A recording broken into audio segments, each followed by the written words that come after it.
Okay, TBH Labs နဲ့ကြိုဆိုပါရစေကျွန်တော်ဒီနေ့ review လုပ်ပေးမှာကဟိုတလောတော့ကျွန်တော်တို့ showcase လုပ်ခဲ့ဘူးတဲ့ OPPO ရဲ့ Reno 80 showcase မှာတော့မပြောပြလိုက်တဲ့ case တချို့ရဲ့သူ့ဈေးမှာတန်မတန်ဆိုတာရဲ့ကိုဒီ review မှာသိသိပြပြကြမယ်ဆိုတော့ 80 ကိုဝယ်ဖို့စဉ်းစားနေဆိုရင်တော့ဒီကောင်လေးကိုအရင်ကြည့်ကြည့်တင်တယ်ဒီဖုန်းရဲ့အဓိက selling point ကသူ့ရဲ့ build quality နဲ့ hand feeling အထူးသဖြင့်ကိုနဲ့နေတိုင်းထိတွေ့နေရတဲ့ဖုန်းတစ်လုံးရဲ့ hand feeling ကိုဦးစားပေးတဲ့သူဆိုလို့ရှိရင်တော့ဒီဖုန်းကတော်တော်လေးကိုသဘောကျစရာအကောင်းတယ်အဲ့ဒါကိုကျွန်တော် showcase မှာလည်းအသေးစိတ်ပြောပြသားပေါ့နော်အပေါ်အောက်ညီနေတဲ့ weight balance တွေ stainless steel လို့အပေါ်ကပြောထားပြီးတော့အဲ့ဒီတိုင်းလည်းခံစားရတဲ့ဘေးပေါင်တွေ modern trend ဖြစ်နေတဲ့ဘေးပေါင်အပြားတွေအစားလက်ထဲမှာကန်ရတာအဆင်ပြေအောင်လို့အစွန်းတွေကို cut လုပ်ပေးထားတာတွေဒီဈေးဝန်းကျင်မှာတွေ့ဖို့ကတကယ်မလွယ်ဘူး leather bag ကိုကြိုက်တဲ့သူဆိုလို့ရှိရင် sunset orange ရဲ့ grainy leather လေးကလည်းသဘောကျစရာဖြစ်နေလိမ့်မယ်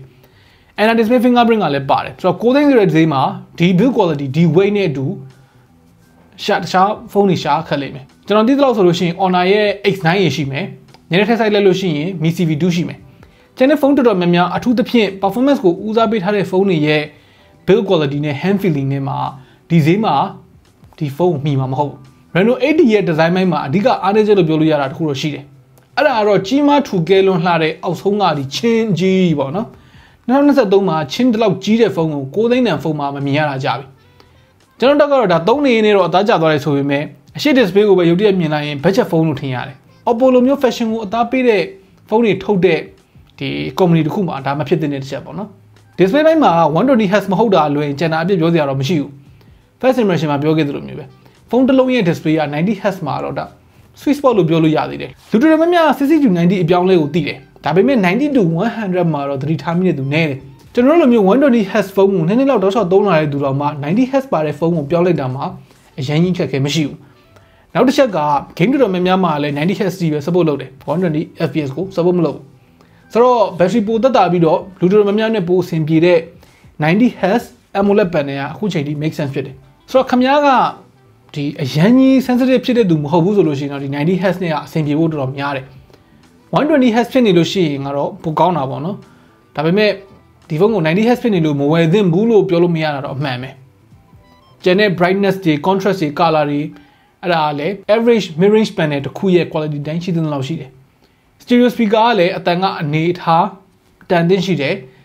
ဆိုတော့ multimedia consumption မှာဒီဈေးနဲ့မှာမဆိုးဘူးဆိုတဲ့အနေထားလေးရှိတယ်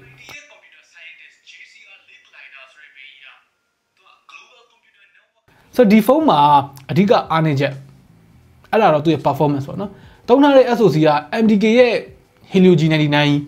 အဲ့ဒီအစားမှာပေါ့နော် Snapdragon 695တို့ Dimensity series က Dimensity 900တို့အဲ့လိုမျိုးသုံးမယ်ဆိုလို့ရှိရင်တော့အများကြီးပိုညှိုးလို့ကောင်းတဲ့ဖုန်းဒါပေမဲ့ OPPO ကိုယ်တိုင်ကဒီ Reno ကို 4G နဲ့ 5G ဆိုပြီးတော့ခွဲထုတ်ရှင်လို့လာတော့မသိဘူး 4G only ပဲ support လုပ်တဲ့ chip ကိုသုံးထားတယ်ဒါက Reno 7 တုန်းကလည်းအဲ့လိုပဲ Reno 7 4G မှာ Snapdragon 680 Reno 7 5G မှာ Dimensity 900နဲ့ထုတ်တယ်အခု Reno 80မှာလည်း 4G မှာဆိုလို့ရှိရင် G99 နဲ့ 85G မှာဆိုလို့ရှိရင် Snapdragon 695နဲ့ဆိုတော့ performance နဲ့ပိုကောင်းပြီးတော့ 120Hz curved display ကိုလိုချင်တယ်ဆိုလို့ရှိရင်80 Pro ဝယ်ဆိုတဲ့သဘောပဲပြီးတော့ဒီနိုင်ငံမှာလည်း 85G ကမသွင်းဘူးထိုင်းမှာဆိုလို့ရှိရင် 4G တောင်မရှိဘူး 85G တမျိုးပဲရှိတာဈေးလေးတော့နည်းနည်းပိုကြီးတာပေါ့နော်ဆိုတော့ထားပါတော့ 85G မသွင်းဘူးဆိုတော့80ရဲ့ product position ကနည်းနည်းလေးတစ်မျိုးလေးဖြစ်သွားတယ်လို့ပြောရမယ်ဘာပဲပြောတေချာတစ်ခုကသူ့ဈေးမှာသူ့ performance ကလုံးဝမတန်ဘူးခင်ဗျား game ဆိုတာများတယ် performance ကိုကောင်းနေမှကြိုက်တယ်ဆိုလို့ရှိရင်ကတော့ဒီဈေးမှာတခြားရွေးချယ်စရာရိုက်တက်လို့မကုန် Redmi K series တွေ Note series တွေအဲ့ကောင်တွေက price to performance အရာတွက်မယ်ဆိုရင်အများကြီးပိုသားတယ်ဒီဖုန်းက performance ဦးစားပေးအတွက်မဟုတ်ဘူး game ဆော့မယ်ဆိုလို့ရှိရင်ပုံမှန် mobile legend တို့ PUBG တို့မှာ low to medium setting လောက်မှာပဲအဆင်ပြေမှာ higher setting တွေဆော့လို့မရဘူးပြီးတော့ဖုန်းက cooling ကိုဦးစားပေးထားတဲ့ဖုန်းမဟုတ်တဲ့ပြင်နည်းနည်းပါနေတဲ့အတွက် game ကြာဆော့လို့ရှိရင်ပူတက်လာတာမျိုးတွေလည်းရှိတယ်အထူးသဖြင့်ဒီရာသီဥတုမှာတော့ပိုဆိုးတာပေါ့နော်ဆိုတော့ gamer တွေကတော့လက်ရှောင်နေတဲ့ဖုန်းဆိုတော့ selling point တစ်ခုအနေနဲ့သူတို့ရန်ကြီးညှိုးနေတဲ့ camera ကိုအလုပ်ဖြစ်လာဒါလည်း first impression မှာကျွန်တော်ပြောခဲ့သလိုပဲ OPPO ကဒီဖုန်းကိုသူတို့လုပ်ချင်တာကိုကောင်းကောင်းသဘောပေါက်တယ် portrait mode မှာ depth sensing ကောင်းကောင်းလုပ်နိုင်မှုအတွက် depth sensor တွေ unique selling point ဖြစ်ချင်လို့ဒီ micro lens ကောင်းကောင်းလေးကိုလည်းထည့်ထားတယ်ပြီးတော့ကျန်တဲ့အပိုင်းတွေလည်းဘယ်လိုတာတွေရှောက်မထည့်ထားဘူးဒီ approach ကသဘောကျစရာတော့ကောင်းတယ်ဥပမာ Note 12 Pro မှာလိုမျိုးသုံးလုံးမပြည့်အောင်လို့2 megapixel micro ထည့်ထားတာမျိုးတို့ color consistent ကလည်းမဖြစ် quality ကလည်း main camera နဲ့ဘာမှမဆိုင်တဲ့ ultra wide တွေထည့်ထားတာဒီဘက်ခေတ်မှာအရင်ကြီးလုံးမဖြစ်ဘူး Reno 80ရဲ့ camera ကျွန်တော်တို့မြင်နေမှာတော့သူ သူ့ဈေးနဲ့သူမှာသူ့ဟာလေးနဲ့သူမဆုံးဘူးကာလာကိုအရန်ဆွဲတင်ထားပြီးတော့ saturated look ဖြစ်အောင်လုပ်ထားတာမျိုးတွေတို့ပြီးတော့ OIS မှာပါတာတွေတို့အဲ့ဒါတွေလွန်အဆင်ပြေတယ်ပြန်နာကောင်းအဆင်ပြေတယ်ပုံမှန်အားဖြင့်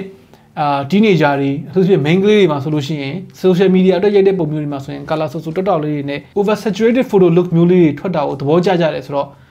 သူ့ရဲ့ target audience နဲ့ကိုက်အောင်လုပ်ပေးထားတာလို့မြင်တယ်အဲ့ဒါကိုသိနေရတဲ့နဲ့ natural look မထွက်တာကိုသွားပြီးစိတ်ကောက်နေလို့တော့မရဘူး OS မှာပါတဲ့အတွက် low light shot တွေမှာလည်းကောင်းရင်ကောင်းမယ်ဝါပြီးတော့စုပ်ရင်လည်းစုပ်နေမယ်ဆိုတော့ hit or miss ဖြစ်တတ်တာပေါ့နော်အဲ့ဒီ energy လေးတွေတော့ရှိမယ်ပြီးတော့ဒီဈေးဝန်းကျင်မှာဖြစ်တဲ့အတိုင်းလေးပေါ့နော်ဒီ white balance ထွက်တဲ့နေရာမှာလည်းအပြင်ကနေဘာမှမဆိုင်မင်းနဲ့ထွက်လာတဲ့ဟာမျိုးလေးတွေရှိကောင်းရှိနိုင်တယ်100 megapixel camera ဖြစ်တဲ့အတွက် detail ကတော့အများကြီးပါတယ် dynamic range မှာလည်းအဆင်ပြေတယ် portrait mode မှာကသူက depth sensing ကအလုပ်ဖြစ်တဲ့အပြင်ထည့်ထားတဲ့ effect တွေကလည်းလူငယ်တွေကြိုက်လောက်မဲ့ပုံစံမျိုးလေးတွေပေါ့နော်ဆိုတော့သတိထားမိတာတစ်ခုကသူ့ရဲ့ processing ကတော်တော်ကောင်းတယ် viewfinder မှာပုံကြီးက water ဆုပ်ပြတ်နေပြီမဲ့တကယ်ရိုက်ပြီးတော့ထွက်လာရင်ပုံကအဆင်ပြေတယ် brightness တွေ contrast တွေကိုသူက scene ပေါ်မှာလိုက်ပြီးတော့ချိန်ပေးတဲ့ပုံစံမျိုးအရောင်တွေကိုလည်းသူကနည်းနည်းပိုစုံအောင်လုပ်လိုက်တယ်ဆိုတော့ overall မှာ main camera social media မှာသုံးဖို့အတွက်ကောင်းကောင်းလုံလောက်တဲ့ camera တစ်ခုလို့ပြောရမယ် low light ကတော့ရမကောင်းဘူး white balance မှာ consistent အရင်မဖြစ်ဘူးအဲ့ဒါလေးပဲပြောရရှိတယ် micro lens ကတော့ experiment လုပ်တဲ့သူတွေတော့ကတော့သဘောကျလိမ့်မယ်ကျွန်တော်တို့နေ့စဉ်မြင်နေရတဲ့အရာတွေကိုအကြီးချဲ့လိုက်ရင်မြင်ဘူးနေသလိုမဟုတ်ဘဲနဲ့နည်းနည်းအမြင်ဆန်းတဲ့ perspective လေးနဲ့မြင်ရတယ်ပေါ့နော်ဥပမာ insect တွေဆိုလို့ရှိရင်အနီးကကြည့်လိုက်ရင်တော်တော်ကြောက်ဖို့ကောင်းတဲ့ဂျိုသားနဲ့ဒူနေတဲ့ဟာမျိုးတွေအဲ့ဒါမျိုးတွေပေါ့နော်ဆိုတော့ခင်ဗျားအဲ့လိုမျိုးထူးထူးဆန်းဆန်းပုံတွေရိုက်ရတာသဘောကျတဲ့သူဆိုလို့ရှိရင်ကတော့ဒီဖုန်းမြေတခြားမရှိဘူးအရင်အဟောင်းတွေတော့ရှိတာပေါ့နော်ဒါပေမဲ့ဖုန်းသစ်ထဲမှာမရှိဘူးမမေရအရင်တုန်းကဒီ OPPO F22 Pro မှာတော့ကကျွန်တော်တို့ဖပြုတ်ရဲ့ကြောကုန်းကိုရိုက်ကြည့်ဘူးတဲ့အပြင်မှာမြင်ရတာနဲ့တိတ်မတူဘူးဆိုတော့အဲ့ဒါမျိုးအသစ်ဆန်းမျိုးလေးတွေလိုက်ကြည့်နေသူဆိုလို့ရှိရင် micro lens ကိုပါတာကို appreciate ဖြစ်လိမ့်မယ် micro lens ရဲ့ quality ကလည်းခင်ဗျားလက်ညင်အောင်ထားနိုင်မယ်ဆိုလို့ရှိရင်တော့ presentable ဖြစ်ပါတယ်OPPO အဲ့ဒီခုကတော့သဘောကျတယ်ပေါ့နော်သူများနဲ့မတူဘဲနဲ့တကယ်လဲကွဲထွက်နေတဲ့ perspective နဲ့ရိုက်နိုင်တဲ့ camera မျိုးထည့်ပေးထားတာ။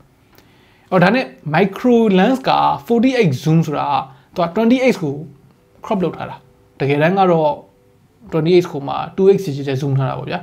selfie ကကျွန်တော်တို့စမ်းကြည့်တဲ့လောက်မှာ daylight အခြေအနေတွေမှာ detail တွေပါတယ် skin tone တွေက natural ဖြစ်တဲ့လောက်ဖြစ်တယ်ဒါပေမဲ့တချို့ light တွေအခြေအနေတွေမှာဆိုလို့ရှိရင်စိုးစိုးရွားဖြစ်ဖြစ်ကိုဒီ soft ဖြစ်ဖြစ် artificial ဖြစ်ဖြစ်ပုံစံမျိုးတွေထွက်တတ်တယ်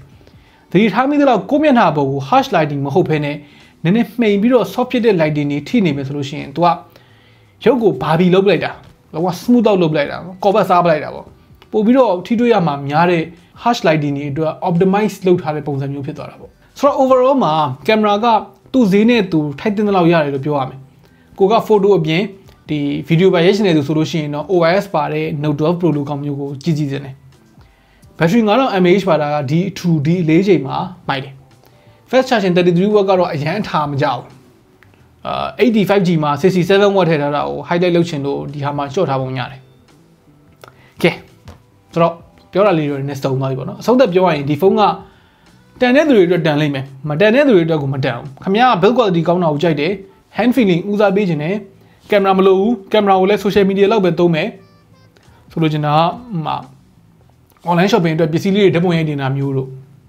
ထွက်လာတဲ့ပုံတွေက color မှန်ကြမလို့ဘူးဒီလှနေပြီးရောတို့နော်ဒီ micro lens ကိုကြိုက်တတ်တယ်တို့ selfie မှာလည်းချောနေခြင်းတယ်တို့အဲ့လိုဆိုလို့ရှိရင်တော့ဒီဖုန်းကခင်ဗျားအတွက်ဖြစ်လိမ့်မယ်သုံးတဲ့အချိန်မှာလည်းတန်တယ်လို့ခံစားရလိမ့်မယ်အဲ့လိုမဟုတ်ဘူး game ဆော့ဖြစ်တယ် hand feeling မှန်ကြလည်းတိတ်ဆိတ်ဝင်စားဘူး price to performance သမားဆိုရင်တော့ဘယ်လိုနည်းနဲ့မှတန်တယ်လို့ခံစားရမှာမဟုတ်ဘူးဆိုတော့ခင်ဗျားတို့ရောဒီဖုန်းကိုဘယ်လိုခံစားရလဲအောက်က comment နဲ့မှာဝင်ရောက်ဆွေးနွေးညှိနှိုင်းလို့ရပါတယ် okay နောက်နေ့မှတွေ့တော့